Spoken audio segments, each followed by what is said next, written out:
When she turned 2, it had been 9 months since Kara had passed away. It was a tough year, and it felt like there was something missing at the party. The kids were laughing and running around as if there was nothing in the world that could bring them down, but the adults were too quiet and too tense. They tried to distract Lena and Alex as best as they could, but when it was time to open the presents, there was no way they could have stopped the tears. It was the first letter that Laurie ever got, and she obviously couldn't read it. Nia did read it to her. The little girl sat on her lap and playing with the stuffed bee that came with the letter. It was a simple childhood story from Krypton. It had a small flash drive tied to it, and in it, Kara sang a few Kryptonian lullabies. When she turned 3, along with a small dinosaur costume, the letter had Kara's favorite fairy tale. In the end, she said, "Maybe you still can't understand this well enough, but I want you to know, my sweet little baby, that I loved you to the moon and back." In the end was another flash drive, but in this one, Kara sang, "Isn't she lovely?" When she turned 4, Laurie was a little brat, and Kara had somehow predicted it. I don't know why, but I think that at this point you're going to be a handful for your mom. So, if you promise to get better and be a good girl, you can have a full week of no vegetables and a whole month of ice cream as dessert. It worked like magic. The little girl ended up developing a taste for veggies later on.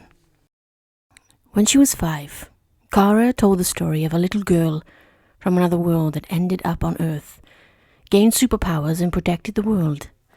The little girl, when she was a grown-up, met the prettiest woman in the entire universe, and together they had a baby. The loveliest, most adorable, sweetest baby. Laurie understood it. She knew it was the story of her superhero mother. The letter came with a small Supergirl costume, inspired by her first suit. She said, "This suit is for you, so you can protect your mommy and the world, and fight all the monsters and the bad guys like I did." On her 6th birthday, the letter talked about the planets that Kara had seen when she was still on Krypton. There were drawings and pictures, and it instigated Laurie to fall in love with science and the universe. She decided she wanted to be an astronaut, and Lena had to decorate her entire room with universe stuff. For her 10th birthday, Kara had made an entire playlist, around 15 hours long, just for her. She said, "These are the songs that I hope we can dance together, but if we don't, do it with your mom for me. Listen to them and remember me.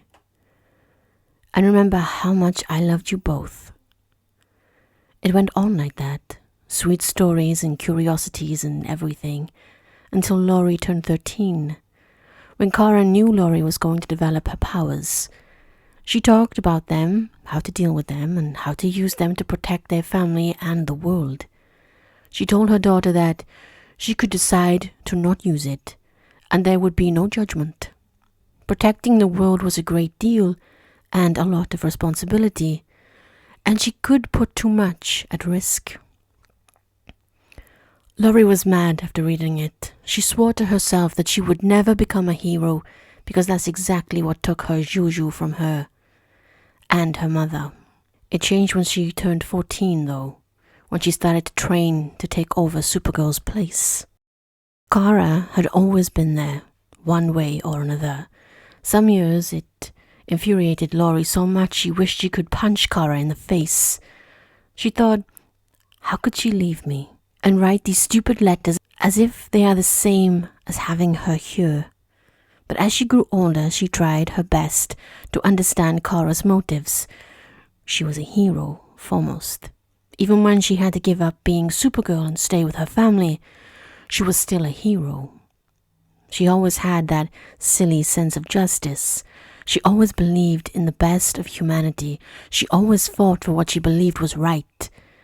How could Laurie be mad at her for being herself? She swore then that as long as she lived, she would try her best to stand up for everything that Supergirl built during her life. She would keep on with her legacy of justice and determination. Laurie woke up to the delicious smell of coffee and the sound of laughter in the kitchen. She sat up and allowed herself to digest everything that had happened yesterday. She heard Kara start singing and felt her heart kick off. She smiled to herself, thinking back to all the times she would play that old flash drive which contained all of Kara's covers, just so she could listen to her mother's voice. She got up and went to the bathroom to do her hygiene. She laughed at her disheveled hair. She brushed her teeth and washed her face and looked at herself in the mirror, realized that when she smiled her eyes squinched in a way similar to Kara's. She entered the kitchen trying to be quiet, taking in the vision of Kara cooking breakfast and singing to some pop song while Lena laughed at her dog wife. Kara heard her and turned around. "Oh, good morning, Lizzie. Did you sleep well?" She held the spatula in her left hand as she poured pancake dough in the pan. "Good morning, I did. Thank you for letting me stay here." She walked to the island and almost kissed Lena in the cheek like she used to do every day. She settled for only a timid smile. "Oh, don't worry about that. It's nothing. We just want to help." Lena smiled and gently touched her hand. "Okay, breakfast is ready," Kara said. "Do you want eggs, pancake, coffee, everything? There's plenty of food." Her mom smiled at her and she felt her stomach making weird noises. Her cheeks burned a little when she realized her mom's had heard it. "Eggs and coffee is great, thank you." "Oh, you eat just like Lena," Kara noticed and giggled. "I prefer something a little sweet in the morning. It cheers me up." She poured the coffee in 2 cups and handed them to Lena and Laurie. "Anything cheers you up, darling." The older brunette bashed her a smile. What can I do? It's easy to charm me." The blonde shrugged. "It only took a gorgeous green-eyed brunette to tie me for life." She charmingly wiggled her eyebrows and laughed when Lena rolled her eyes. Laurie was silent for most of the breakfast, smiling all the time and making some comments here and there. She was mostly observing her mothers. She knew that they loved each other, and she knew that even after 17 years that Kara had passed away, her mom was still deeply in love with her. But seeing them so closely, she completely understood why everyone considered them to be soulmates. There was some type of camaraderie between them that she had never seen in any couple before. The way they lightly flirted all along the conversation, how much they were interested in whatever it was the other had said. It was easy to see how big the love between the two of them was. They had already finished and cleaned up when Lena showed up all ready for work, high heels and a tight skirt, and Laurie wondered if it wasn't uncomfortable with the pregnancy and everything. "Lizzie, Kara is going to buy some decorations and the paint for our baby's room. Do you want to go with her? You can buy some clothes for yourself, anything you like," her brunette mom suggested while gathering papers in her purse. "Oh, okay, yeah, it sounds good. I'd like that," she answered. "All right then," Lena smiled at her. "Kara, don't buy anything unnecessary. The baby doesn't need a bicycle or 1,000 toys yet." She turned to her wife. "Be here by noon, so we can have lunch together and I can help you paint the room." Okay, boss." Kara gallantly smiled and walked over to her, softly kissing her lips, walking her to the door.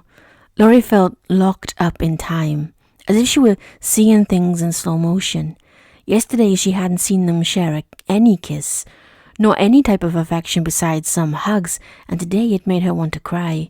It was so simple, just a touch of lips, but still it showed so much love and affection, and she knew it was a daily thing.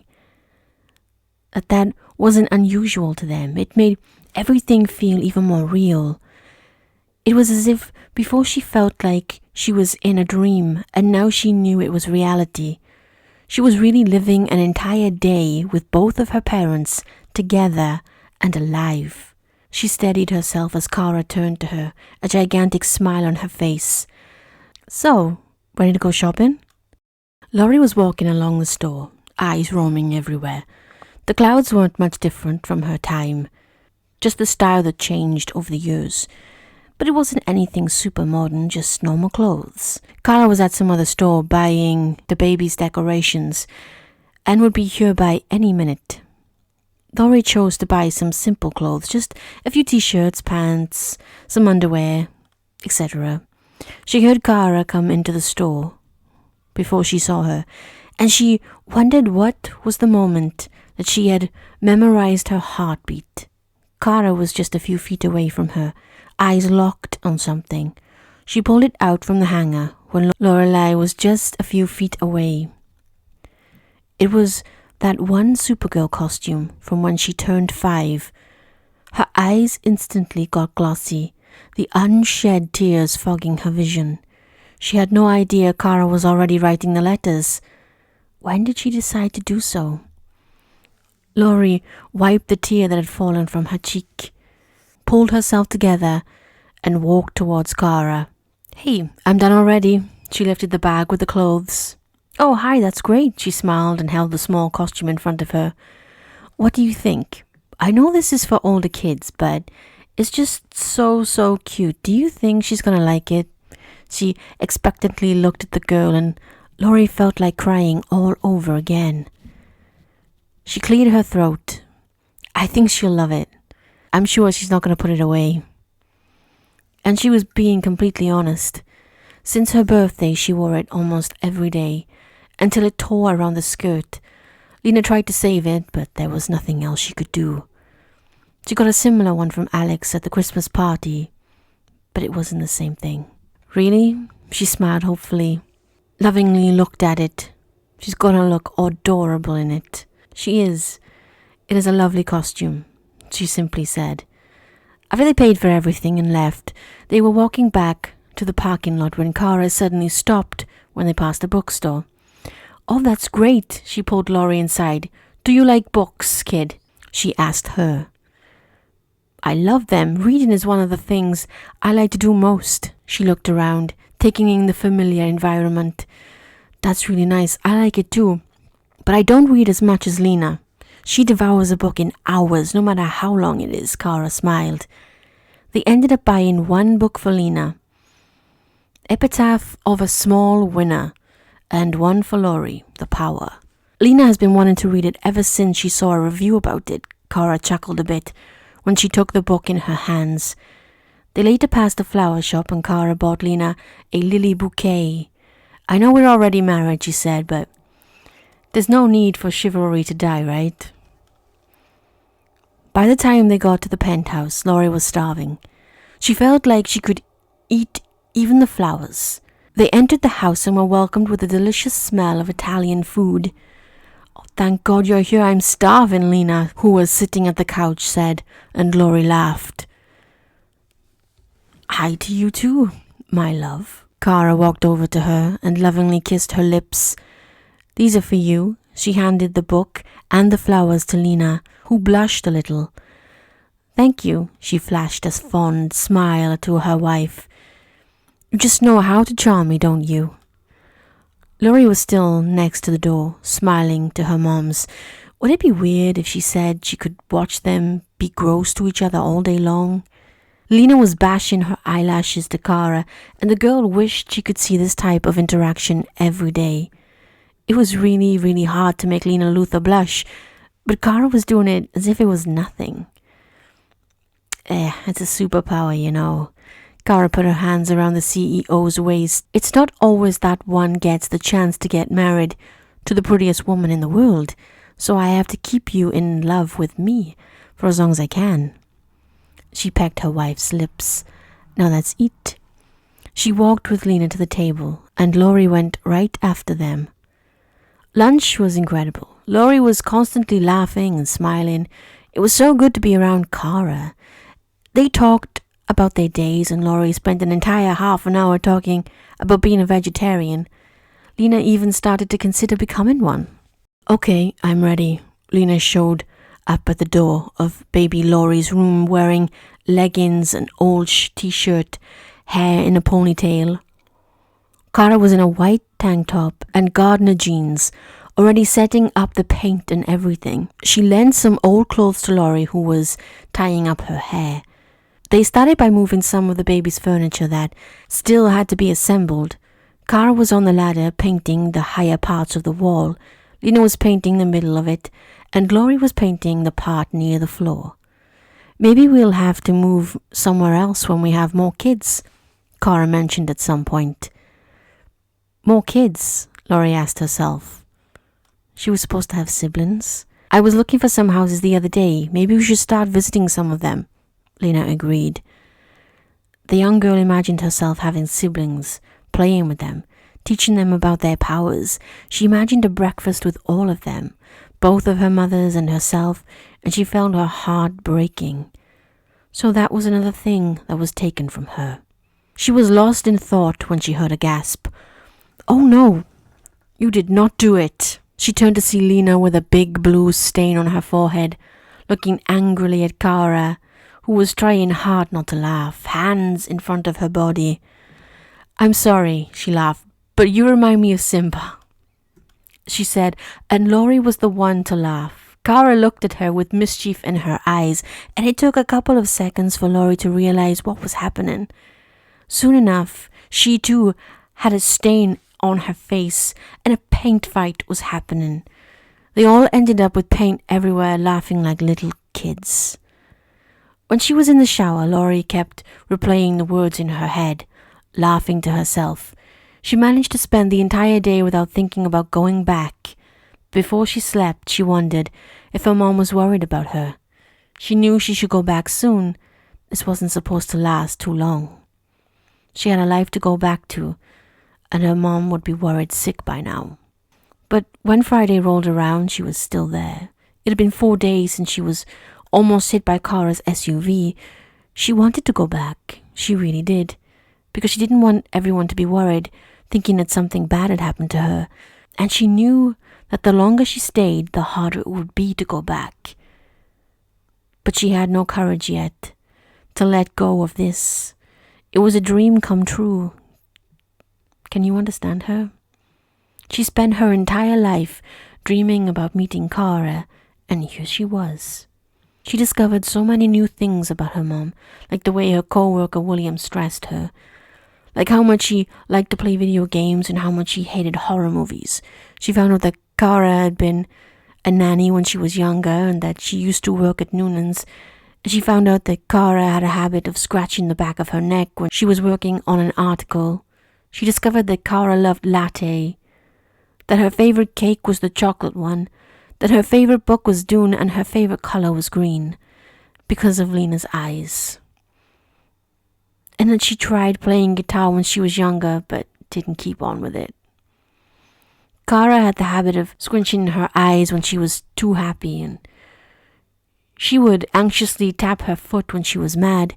She used to build houses in Minecraft because one of her interests was architecture, and she loved to paint. She taught Laurie about the intrinsic basics of journalism and gave her a few tips about college. They cooked a vegetarian pad thai for dinner yesterday, and then shared a bowl of ice cream with Lena. Laurie was living the everyday life that she dreamed of for so long, and she knew that staying here was not an option. But can you blame her for wanting to enjoy a little longer? She would never get another chance of playing COD with Cara, of doing Nothing's Gonna Stop Us Now with her, or laugh about something stupid she said. She wanted to enjoy it as best she could, for as long as she could. Game night happened, and Cara, Lena, and Laurie partnered up and ended up winning most games. Laurie had a good conversation with Ruby, who she found out was a few months younger than her. Sam and Andrea spent the entire night flirting with each other, and Alex and Kelly announced that they were going to start trying to have a baby. It was a really good night, but Laurie felt like it was time for her to say goodbye to her mom and go back to her time. She didn't know if she was going to be strong enough to do it, but she had to. The sun wasn't even shining yet when she woke up the next day, with the sound of an explosion piercing through her ears.